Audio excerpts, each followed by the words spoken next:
Picture this. It's Thursday evening. You've got maybe 2, 3 days left before the weekend. You open your banking app, not because you plan to, but because that quiet little anxiety in the back of your mind told you to. And there it is, a number that doesn't match what you expected. Again. You got paid, not that long ago. You didn't go on a shopping spree. You didn't do anything dramatic. You just lived. And somehow, the money is almost gone. Sound familiar? Here's the thing that nobody in personal finance actually talks about. It's not about discipline. It's not about coffee or avocado toast or any of the stuff people love to blame. Those things are distractions. The real reason you're always short by Friday is invisible. It lives in the way your brain is wired to think about money. And once you understand it, actually understand it, the whole picture changes. Most people think the reason they run out of money comes down to one of two things. Either they're not earning enough or they're spending too much on obvious things.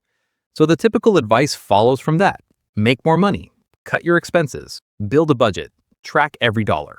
And look, that advice isn't wrong exactly, but it's incomplete because the people giving it are treating money like a math problem. Income minus spending equals savings. Simple equation. Fix the numbers, fix the life. The problem is humans don't actually experience money like a math problem. We experience it emotionally, psychologically, and our brains are doing things with money that we're almost never aware of. Think about your own week. You probably don't remember every single thing you spent money on, not the small stuff. The convenience fee here, the extra click there, the thing you added to the cart almost by reflex. Those decisions happen fast. They feel tiny in the moment, and then they stack. That stack is where the money goes, and almost nobody sees it happening. Let's start at the beginning of every week, or every 2 weeks, whenever your paycheck lands. The moment that money hits your account, something shifts in your brain. You feel a version of wealthy, even if your rent is due in 4 days, even if you have a car payment coming, even if you're technically already behind. In that moment, the number looks big, and your brain interprets big as safe. Psychologists have a name for this. It's called the wealth illusion. Your brain looks at a high balance and says, we have resources, we can relax. And when you relax around money, you make looser decisions. You go out, you treat yourself, you approve purchases you'd normally hesitate on. And here's the part that really matters. Those decisions aren't random. They happen most often in the first few days after payday, when the balance is at its highest and your brain feels most secure. By Tuesday or Wednesday, you've quietly spent more than you realize. The balance is already falling, and the rest of the week is just momentum carrying you toward empty. Now here's where it gets really interesting. Your brain doesn't treat all money the same. Even when it's all sitting in one account, your mind is secretly sorting it into separate categories. Behavioral economists call this mental accounting, and it's one of the strangest things about how human beings relate to money. Here's a simple example. Say you get a tax refund this year. Maybe it's $500. Studies consistently show that people spend windfall money, unexpected money, much faster and more freely than they spend their regular income. Why? Because in your head, it's categorized differently. It didn't feel like earned money. It felt like found money. And found money has different rules. Or think about this. You buy something on sale. You saved $30. And then, almost without thinking, you feel slightly more okay about spending $40 somewhere else later that day. Because in your mental ledger, you're ahead. But you're not ahead. Mathematically, you spent more than you would have if there'd been no sale at all. This is your brain doing accounting that doesn't match reality. And it happens constantly, all week long, completely below the surface. There's a well-known experiment in behavioral psychology. Researchers asked people to estimate how much they spent on small daily purchases over the past month. Coffee, snacks, random app charges, small convenience fees. Almost everyone underestimated.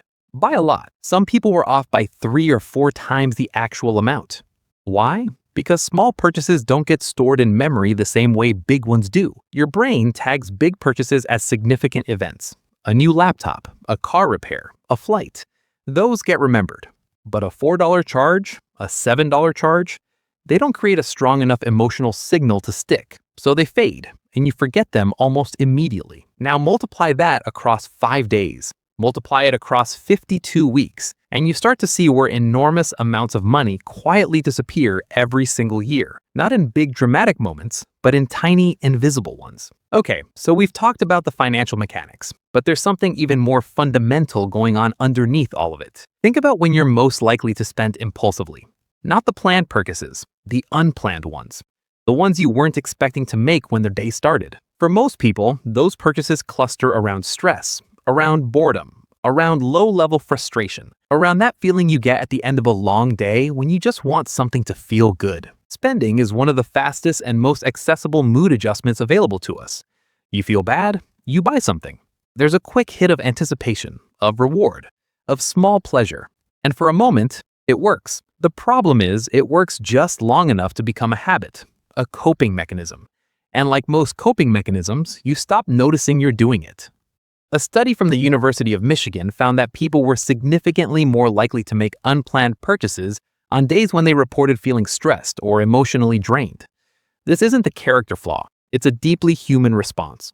But it's also one of the primary engines behind that Friday shortfall.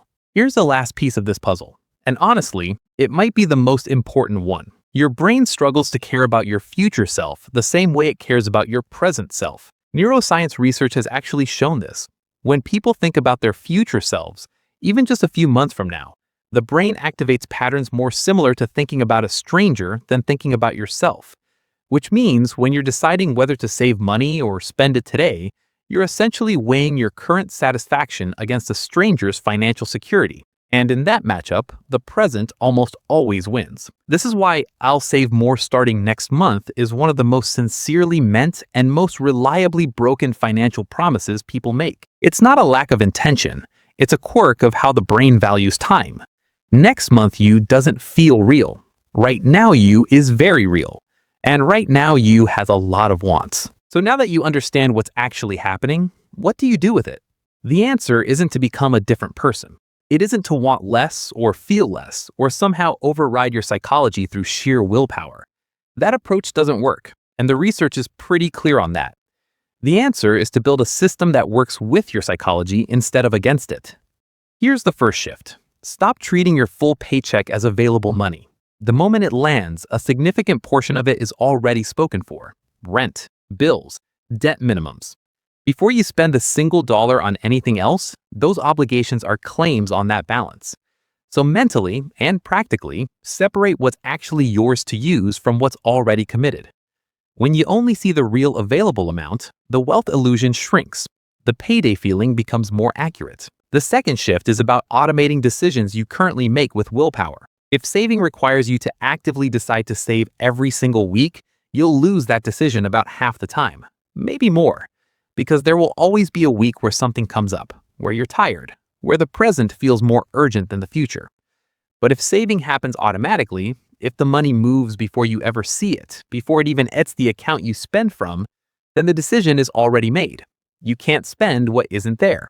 And future you gets funded even when present you isn't thinking about it. The third shift is awareness of emotional spending.